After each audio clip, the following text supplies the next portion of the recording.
Hello, so let's discuss about Python dictionary today, which is again another structure of Python. We all know that how to create lists and tuples, but let's discuss about dictionary today. So let's take example. For example, I have created one list which is, let's say, L1.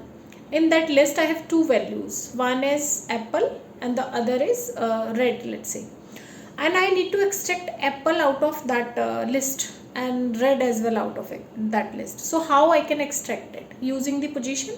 So if I pass L1 square bracket 0, I will be getting apple, and if I pass L1 square bracket 1, I will be getting red. So basically I am extracting that value using their position. Now how dictionary is different from that list? So let's take an example. When we guys were in school, so in our class we used to have two identities. One our name, and the other one was the roll number. So teacher used to call us like with our name as well and with the roll number as well. But now you tell me one thing, in the class we used to have multiple students with same name, so common names were there. So but their roll numbers were unique. Might be their name are same, but their roll numbers were unique. So if we are calling them with their name, maybe that can create a confusion. But if we call them with their roll number, there is no confusion. So because they know that's their unique identity. So exactly the same way, list, how we extracted that list, the apple and the red value with their position. So it's quite similar like the roll number. Now if I want to rename those indexes, I want to give certain name, that rather than calling apple with 0, I want to give that a name as fruit, and rather than calling that red with 1 index, I can give that a name as color. So that thing we can achieve using Python dictionary. How to do it? Python dictionary basically is a key value pair which starts from curly braces and key, colon and value. So let's say the list that I have initiated was L1, in which apple and red was 2. There was 2 values. Now I can put that into dictionary, just converting something like, for example, dictionary I am creating using D1 in curly braces, and then key I can give as fruit, then colon, and apple is the value. And the second one is color is the key, colon and red is the value. So now previously I used to call apple with 0. Now I have a name for that apple. So that's a very basic difference between Python list and dictionary. List is basically we access the element using their position, using their index. But in dictionary we access those elements with their name, with their keys. So in dictionary, key cannot be duplicate. Key should be unique. Value can be duplicate. The example that I have given, in your school, you may have a value like name of the student may be duplicate, but the roll number was unique. So exactly the same thing here as well. So let's talk about what are the similarities between Python list and dictionary. List and dictionary both are there, in which we can make changes. Both are mutable. Basically we can add some values, we can delete as well. In tuple we can't do it, but in list and dictionary both we can add values, and we can also create a nested list and dictionary inside them. In list we can create a nested list by comma separating and passing one square bracket, and we can define it. Exactly the same thing we can do for Python dictionaries. We can create dictionary inside the dictionary as well. And basically calling the values for list and dictionary, there is a difference. In list we call it using index, but in dictionary we call it using key. So that's a very basic difference. So now let's take certain examples and discuss in detail that how we use and how we create the dictionary and what are the different functions of the dictionary. Let's jump to the coding.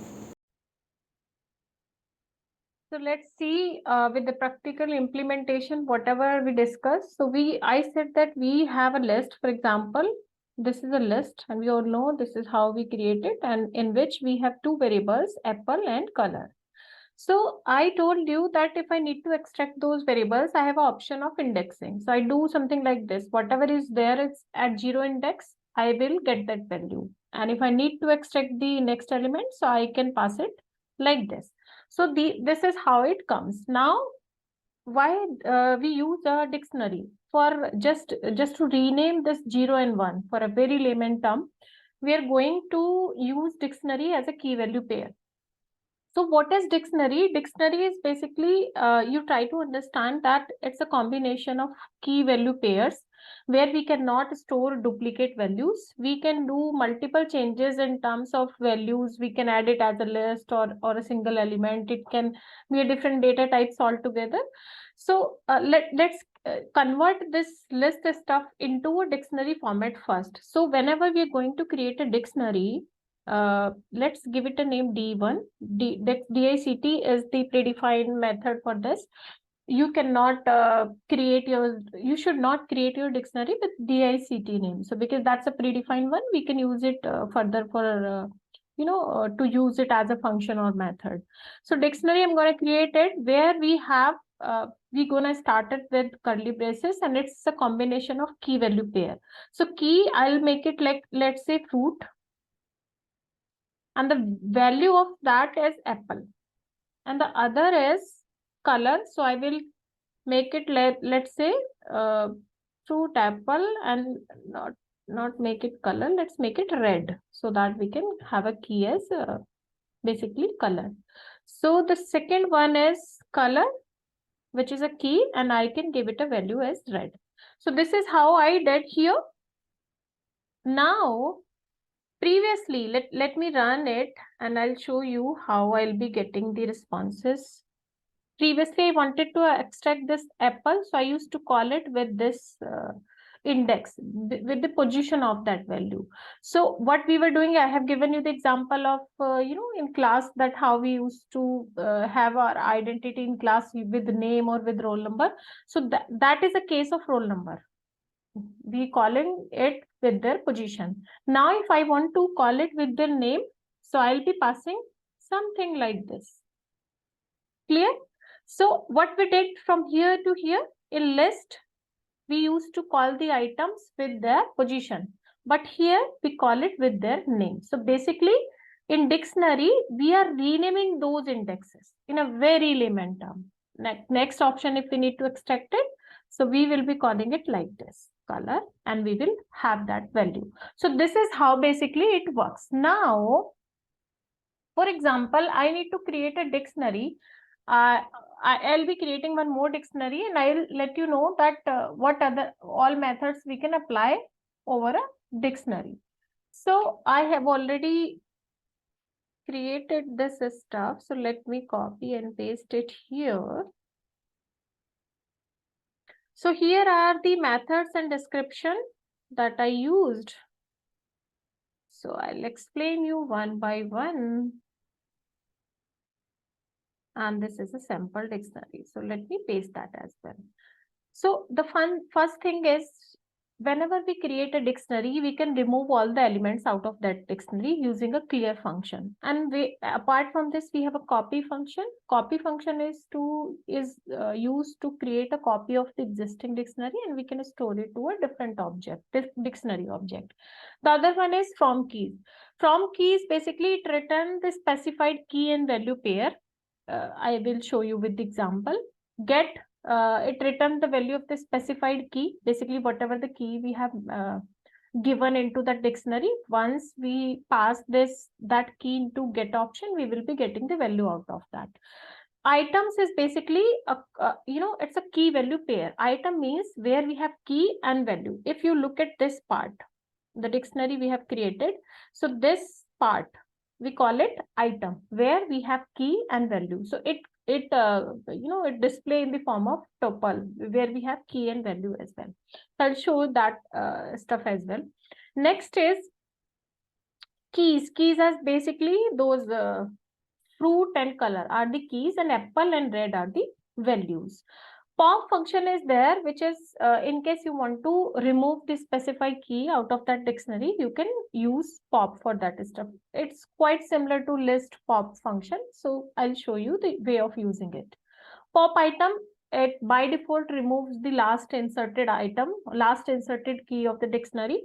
Next is set default. Set default is basically if, for example, the key is not there in that existing dictionary, we can insert the key with this specific value. That's what we can do with this. Update basically is just to update the key value pair in the dictionary. Values just to get the values that we already discussed. So now I'm going to create one dictionary. That dictionary I have already created. In that dictionary, what I have, name as a key. John is the name of the person. Age, location, designation, company. I have created few keys and values so that I can have this dictionary.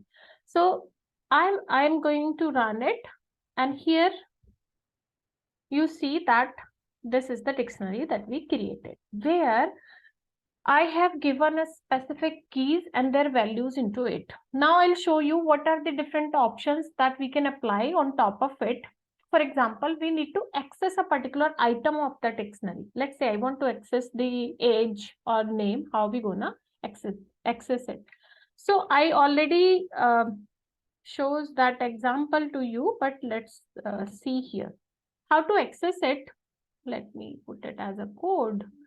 So name of the dictionary, and then in square bracket you pass the name of the key. Let's say I want to access age, so I'll be getting this value. So this is the way you can access any item of the dictionary, this particular dictionary. What is the other way? Do we have other option to access the item apart from passing those square brackets and the name of the key? We have that update option as well. So I'll show you how to do it. So D1 is the dictionary, then get is a function, and in that get you can pass the key. Let's say this time I want to have name. So once you run it, you will get the output. Exactly the same thing you can do with this way as well. I'll show you how to do it.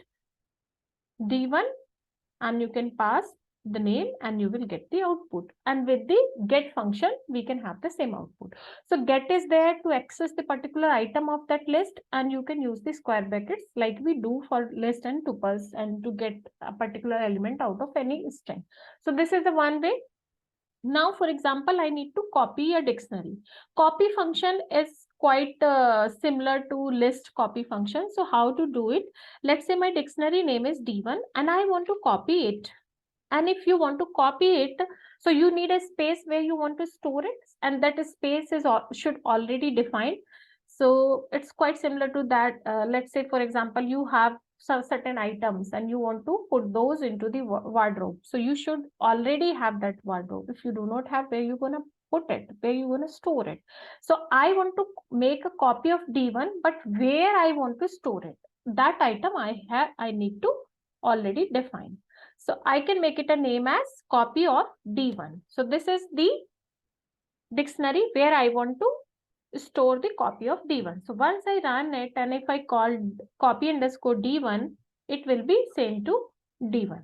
Both are same. Basically, copy underscore D1 is the copied item. I mean, just a duplicate copy. You could say that it's quite similar to D1. Whatever we are having in D1, the same will be there in copy underscore D1.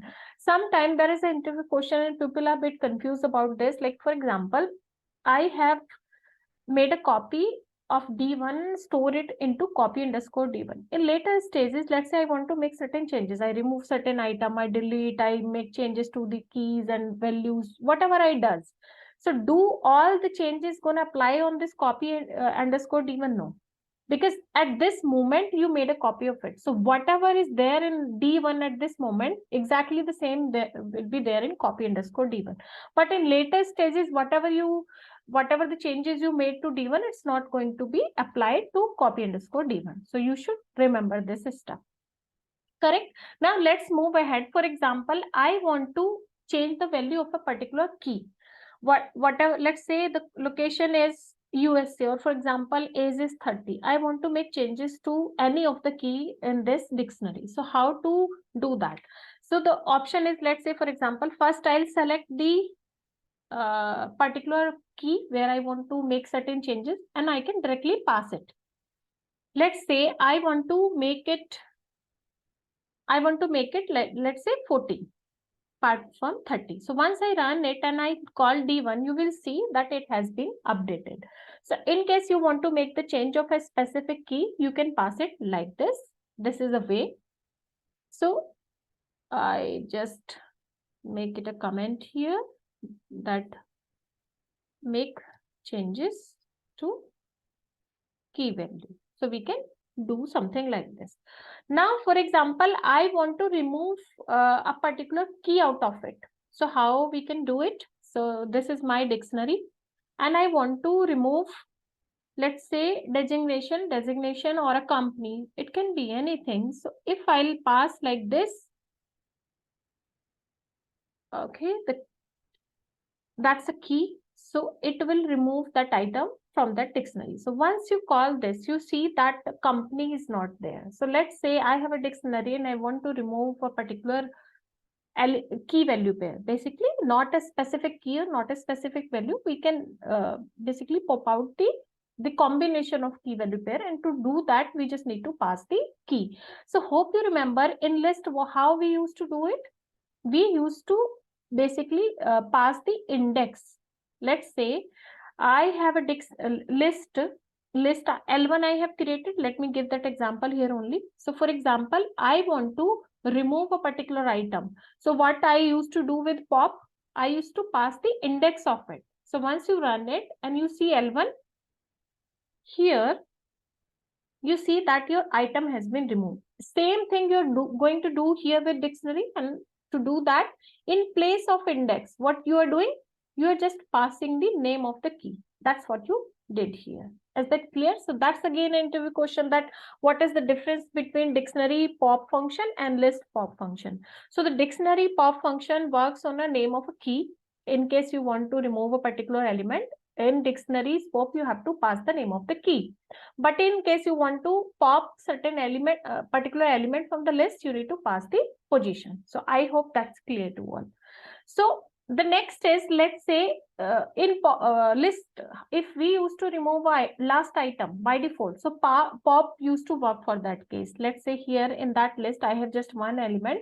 So if I run pop without passing any index, let's say I can run it, and I don't give any element, so it removed that particular value. So once I run L1 here, my L1 is empty. There is no option. So exactly the same thing you want to do with this dictionary. So how to do it? So D1 dot pop item, and you don't need to pass anything here. So what was the last element, last key value pair? That was designation and software engineer as a value. So once you run D1, you see that value is not there. So again, in case I need to remove, what is the default option to remove the last element in list and in dictionary? So you should know that in list there is a pop, but in dictionary there is a pop item function.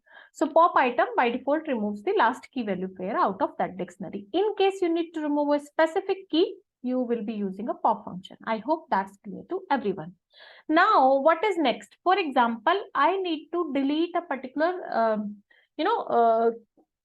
with this pop, we can remove a particular key, but in case with a delete function, can we do something with delete function as well? Or let's say you want to see any other option to do it. Yes, we have a delete. So delete and the dictionary and the name of the, let's say, key. For example, here I want to remove age. So once I run it and I call D1, you see that is the other option to remove a key value pair. So with pop item and a delete, you can do it, just in case you want to remove a particular item. Now, for example, there is a set default function was there in dictionary. In case I need to add a specific key value pair into this dictionary, I want to make certain changes. So how I can do it? For example, let me pass set default. Set default is there. So that should be hashtag. Now, how set default will work? D1 dot set default. And I'll see whatever, let's say the key age is not there now, or maybe any other key we can have it. And then we can pass, let's say, btech as a value. So once you run it, what is so in this, how we're gonna do it? Basically with comma. key value, not like this with comma. So once we run it, and we see that education and BTech as a key value pair has been updated. Sometime we got confused, we don't understand that what should be the syntax and how we pass a particular function. You can use a help option in this. So to get that, you just copy your type your function, and then you can use shift tab. So here they will be giving you the explanation of it. You simply check it out how it works. So they have seen that key and default is none. If you don't pass anything, so it will be none. So let's say if I run set default like this, let's say key 1, and I don't pass any value. So once I run D1, you see that key 1 has been added as a key and the default value is none. If you are passing any value, it will be updated like this. Correct? So this is how set default work. Now we will see that, for example, let's say there is a from key options as well. So from key, for example, I have a list. Let's say I have a list in which I have passed certain key like key 1 or key 2. And what I want to do in Y, I have given certain value. So let's say I want to create a dictionary with a from key option. To dict as a function I'm using here, and from keys or key maybe, that is from keys, and I'll be passing key value pair as X and Y, right? And I'm gonna store it into a dictionary object as sample dictionary, right? So once I run it, you will see what could be the outcome. We will be having two keys, key 1 and key 2, and the value for both will be 0. So once I run it, you will see that from keys, this is how from keys work. So I'll let you know the scenarios. For example, I have a key, I have a list, and all the elements of the list, I want to make it as a key. And let's say I want to pass a specific value or certain values out of it. So how can make that list as a key? Using a from keys function. So pass that list, and whatever the value you're passing to it, you can give it like this. So this is how it works. For example, to the Y, here I have just one value 0. Let's say I can directly pass a list as well into this. So if I make change here, for example, I'll be having value for each key like this. 1, 2, or it can be anything. So once I run it, you will see for each key we have a value like this. So in dictionary, you can create it using two lists also altogether, where one list is your key and the one list item will be your values. So this is how it can work. Now, one thing we just need to consider that duplicate keys are not allowed into the dictionary. How? Because let's say the example we have given, we cannot have duplicate, the indexes. Keys are quite similar to index, just we have given the name of those index. So we cannot have a duplicate key here in dictionary as well. So let's create one dictionary and we'll try to pass a duplicate value. So we see that how it behaves. So let's say I'm going to create a test dictionary in which I have passed certain values like name as Alice, and I have given like age as 30, and one more key value pair I'm going to create as dictionary only, and I'll be giving a different value to it. So once I run it and I check my test dictionary, so you see that the last key value pair is there. So duplicate is not allowed if you pass multiple keys as the same. So whatever will be last into that, it will consider that as a key value pair in the output option. So you need to take care of it that duplicate items are not allowed. Let's say duplicacy is there, so it will be taking the last key value pair out of it. So this is how it works. Now, for example, whatever the dictionaries we have created, let's say for this test dictionary or D1 we have created, in case we need to check all the keys out of it, so we have an option dot keys. So it will be giving you all the keys. You see name is a key, location, education, key 1 is a key. In case I need to check the values out of it. So how are we going to get it? Using values function. So it will return all the values out of that particular dictionary. Now in case I told you there is items which is a combination of key value pairs. So we can call the items as well, which display the key value as a tuple.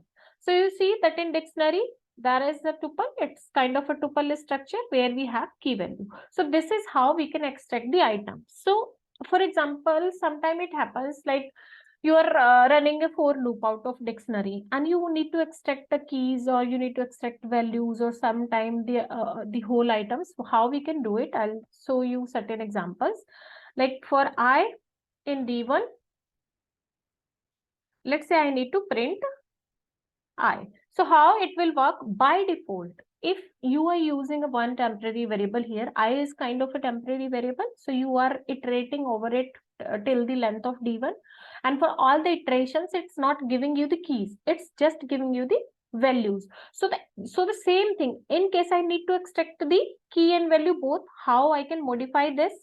I can take two temporary variables, I and here I comma j, and I can print I comma j as well. So once you run it, what is the problem? We need to apply enumerate on top of it, or we can use a key. So I will be using enumerate. Enumerate is a function. If you do not understand it, you can check my previous video for this enumerate function. So what enumerate does, it iterate over the sequences. So here I'm enumerating D1, which is a dictionary. It's kind of a sequence. So it is returning the outcome into two temporary variables. In I, we are having all the keys, and in Y, we are having all the values. So what is the difference here? You must have noticed that I, we are having just index, not the name of the keys. You see that in my D1, I have keys, but here it is not giving me the outcome of values. It is just giving me all the keys and 0, 1, 2, 3, 4, which is a by default index. So just to overcome this problem, how we can do it, just check this out. So for I in D1.keys, you all know that what keys function does. It will return all the keys, and in case I need to return the values of the list, this dictionary, so in place of key, I can have values. So once I run it, all the values I have extracted. Do we have the other ways to extract the key and values as well? Yes, we do have. I'll tell you. So in place of keys, what we can do, we can have items. So item will return you the option in a key value pair. But in case I just need a value only, so how we can do it? So let me copy and paste it. You will see the difference. Let's say I just need a key. So all the keys is there, because in that tuple we can extract a 0 index, which is a key out of it. In case I need values, so with the items using index 1, we can extract this. So whatever we are using keys and values function, we can do the same thing with the items, and we will be passing an index. If we needed a key, then we can pass 0 index. If we needed a value, we can pass items index. So what we learned today, we have learned how to extract a particular item from the dictionary, how to change their values, how to insert a new key value pair, how to delete a particular item, how to update a dictionary, and we have also learned in case we need to extract the keys and values and the items, how to do it, and set default option from the key. Some other options also learned. So we also discussed that what is the major difference between the few functions which looks quite similar to dictionary. So and list. So this is how we extract it. If you go through with all the stuffs carefully, you will kind of prepared for the dictionary interviews as well. So that's it for today, guys. Thank you so much. Take